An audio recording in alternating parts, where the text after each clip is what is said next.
วิบัติบេះដូងមិនមែនវិបត្តិវាសនានោះទេ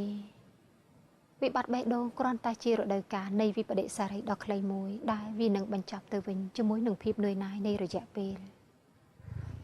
តែវិនាទីនៃការកកើតនៃវិបត្តិទាំងអស់នេះវាពិតជាពិបាកទ្រាំទ្រណាស់ទាំងអស់នេះក៏មកតែពីការខ្វះខាតដួងចិត្តរវាងគូស្នេហ៍ដើម្បីរក្សានិរន្តរភាពនៃបេះដូងដើម្បីឲ្យអាយុកាលនៃស្នេហាបានយូរអង្វែងយើងពិបាកនិយាយពាក្យថាអមតៈណាស់ព្រោះទីបំផុតរបស់មនុស្សគឺការព្រាត់អញ្ចឹងហើយ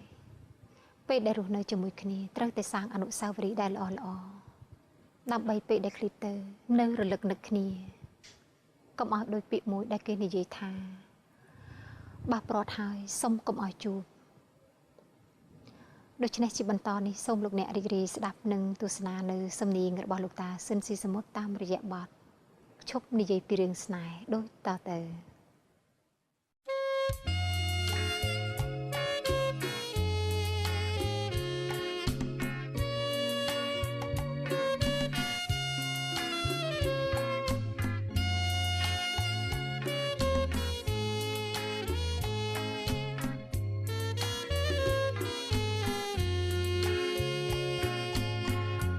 ចាចិនខ្ញុំច្រៀងផ្ដាំធម្មជាតិមរាយរត់ទៀតនៅរឿងស្នេហាជារឿងដែលខ្ញុំធ្លាប់រងទុក្ខទឹកកាលណាចិនដាតតាមពលទឹកភ្នែកខ្ញុំហូរជុំចូលដួងចិត្តចិ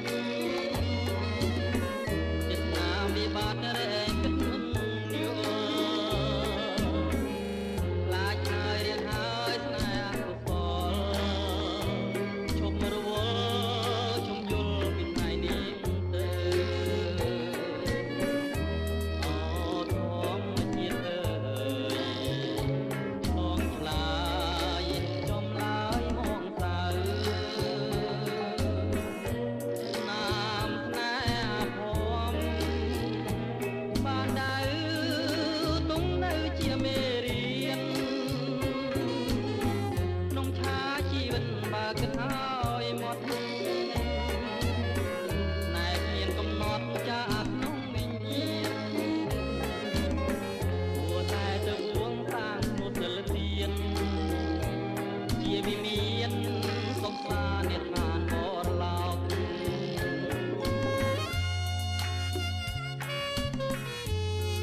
ចិនខ្ញុំច្រៀងផ្ដាំធម្មជាតិមរាយរត់ទៀតនៅរឿងស្នេហាជារឿងដែលខ្ញុំធ្លាប់រងទុក្ខទឹកកាលណាចិនដាបកកំពុលទឹកភ្នែកខ្ញុំហូរជន់ចូលដួងចិត្តចិត្តណាវិបាករែងគិតមិន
ពេលវេលាបានផ្ដល់នូវភាពសុក្រិតនិងយុត្តិធម៌បំផុតសម្រាប់មនុស្ស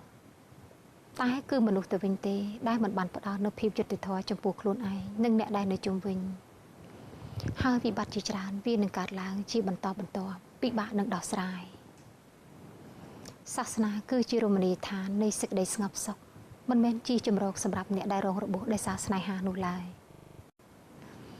ចាស់ឲ្យមុននឹងកម្មវិធីសម្លេងមាសក្នុងដួងចិត្តនៅក្នុងរាត្រីនេះឃ្លាតឆ្ងាយពីអារម្មណ៍ទូរទស្សនិកជនក៏សូមជូននៅសំនៀងកាលពីអតីតកាលមួយបទទៀតនិងសូមគោរពជូនពរក៏ដូចជាសូមថ្លែងអំណរគុណចំពោះការតាមដានទស្សនារបស់អស់លោកអ្នកសូមទូរទស្សនិកជនទាំងអស់លោកអ្នកប្រកបតែនឹងសេចក្តីសុខនិងសុភមង្គលនៅក្នុងពេលនេះយើងខ្ញុំទាំងអស់គ្នាសូមអរគុណនិងសូមជម្រាបលា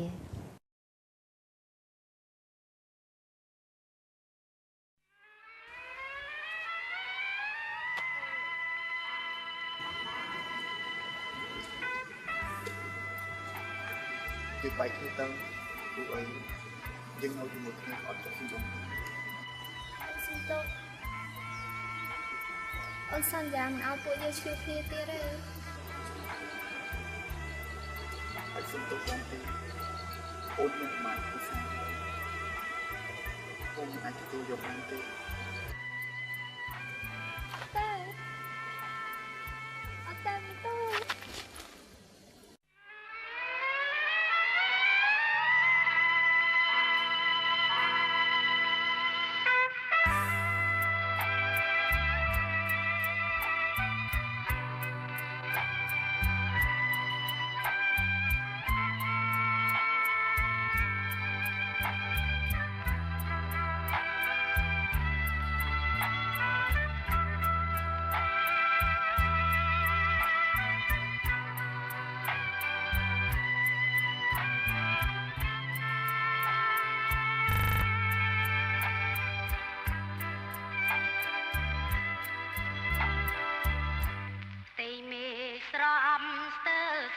ចិន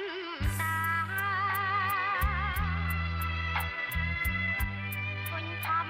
ណារាព្រោះយើងបែកគ្នាអូននឹកតែបងនឹកគ្រប់វេលាទ្រង់អូនក្រំគ្រាចង់តាជួបបងទីមេស្រំស្ទើរផុតដងហើយនឹងឃើញគ្រាដាកូនឡកាលនៅពីតូចជើងដើរត្រសងអូនសូមឲ្យបងវិលវិញមកជួបស្រីសូមបងវិលវិញមកសូមរស្នេហ៍ស្នងមេត្តាប្រណីអូនសូមសារភាពកំហុសជូនថ្លៃសូមបងវិលវិញមកជួបនឹងអូនវិញ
ទូរទស្សន៍អាស៊ីអាគ្នេយ៍អប់រំ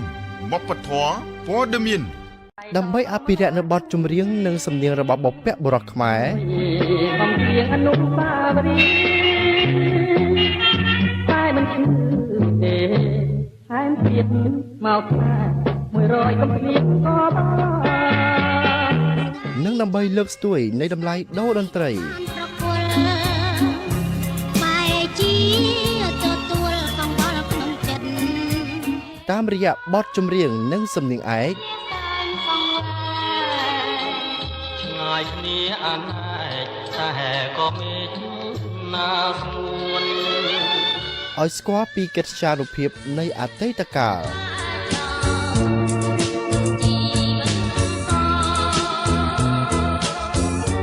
ដើម្បីទុកជាកេរមរតកសម្រាប់យុវជនខ្មែរសម័យទំនើប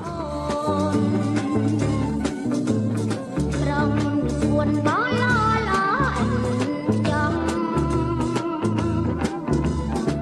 ទាំងអស់នេះមាននៅក្នុងកម្មវិធីសំឡេងមាសក្នុងដួងចិត្តដែលមានចាក់ផ្សាយជូនទស្សនា